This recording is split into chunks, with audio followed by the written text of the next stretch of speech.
एक को मैंने आजवा जुते हाँ हाँ भाई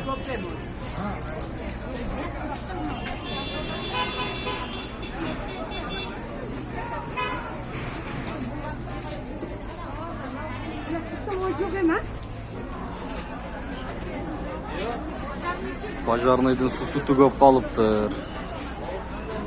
Мына пожарный жөн эле турат. Азыр экинчи пожарный же үчүнчү пожарный экен келейт атат.